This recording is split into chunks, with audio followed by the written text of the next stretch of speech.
Assalamualaikum warahmatullahi wabarakatuh. Perkenalkan nama saya Ulfa Novianda dengan NIM 20010130042. Saya dari kelas pemrograman Framework B.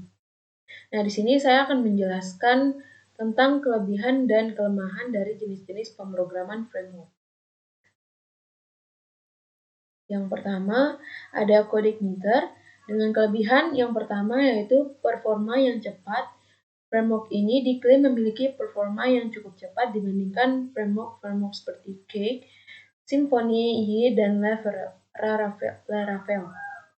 Kemudian yang kedua, ada konfigurasi yang sederhana pada CodeIgniter. Para web developer dapat melakukan konfigurasi file dengan lebih sederhana.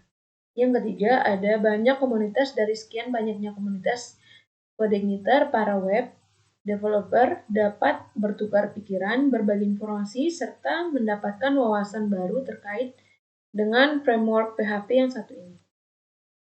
Kemudian, selanjutnya ada kekurangan. Yang pertama yaitu CodeIgniter tidak ditujukan untuk pembuatan web dengan skala besar. Yang kedua, belum adanya editor khusus CodeIgniter sehingga dalam melakukan create project dan modul-modulnya harus berpindah-pindah folder. Kemudian untuk jenis yang kedua adalah Laravel. Dengan kelebihan yang pertama, dokumentasi yang lengkap, komunitas yang besar, fitur yang membuat efisien, dan cara install yang modern.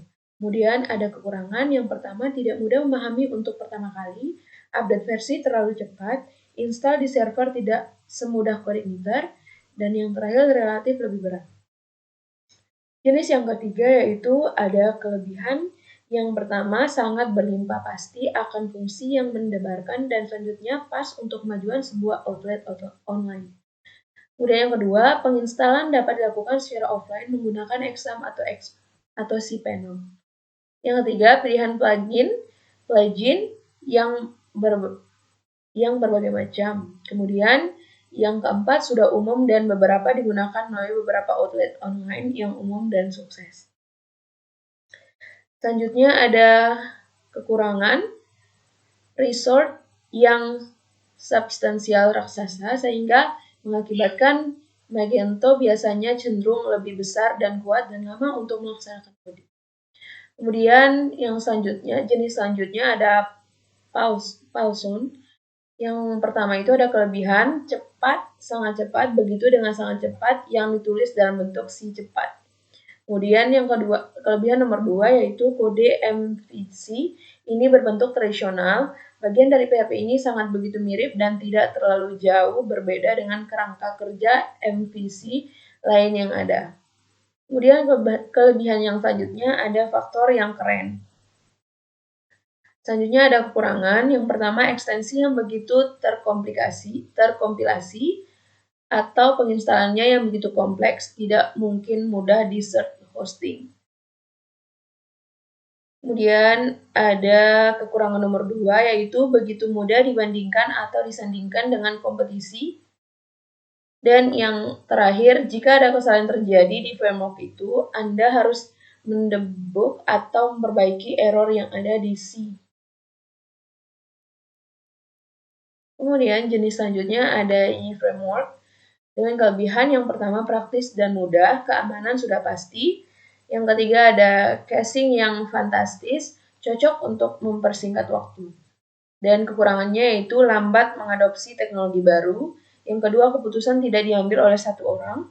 Yang ketiga, banyak sistem bersifat instan. Kemudian yang terakhir, bukan framework populer. Jenis yang selanjutnya ada Zen Framework. Dengan kelebihan yang pertama, extend classes. Kemudian yang kedua, kebaikan orientasi objek. Yang ketiga, Zen Framework dapat melakukan banyak hal. Yang keempat, no model implementation, standar dan pedoman. Dan yang terakhir, praktek pengembangan yang dilakukan dengan tes. Selanjutnya ada kekurangannya. Yang pertama, tidak mendukung PHP 4. Manual yang ada kurang mengakomodasi kebutuhan. Yang ketiga, performanya relatif lambat, mungkin karena banyaknya elemen yang tersedia. Dan yang terakhir, framework ini sangatlah cocok untuk orang dengan skill PHP yang sudah sangat tinggi. Untuk jenis selanjutnya ada Symfony. Dengan kelebihan cukup mirip dengan Y. Kemudian dukungan asli dari Codeception untuk memungkinkan penulisan tes fungsional dan penerimaan. Selanjutnya, untuk kelebihannya bisa dibaca sendiri di slide. Kemudian ada kekurangan. Yang pertama, Symfony menggunakan ORM atau Profile dan Doctrine yang sangat ditakuti dan intensif sumber daya. Selanjutnya ada beberapa kekurangan di bawah, silakan dibaca. Kemudian selanjutnya ada jenis cake PHP, di mana ada kelebihan, salah satunya yaitu support AJAX dan ORM. Kemudian kekurangannya, yang pertama ada manual book, tidak selengkap CodeIgniter. Yang kedua, terlalu banyak aturan jika dibandingkan CodeIgniter.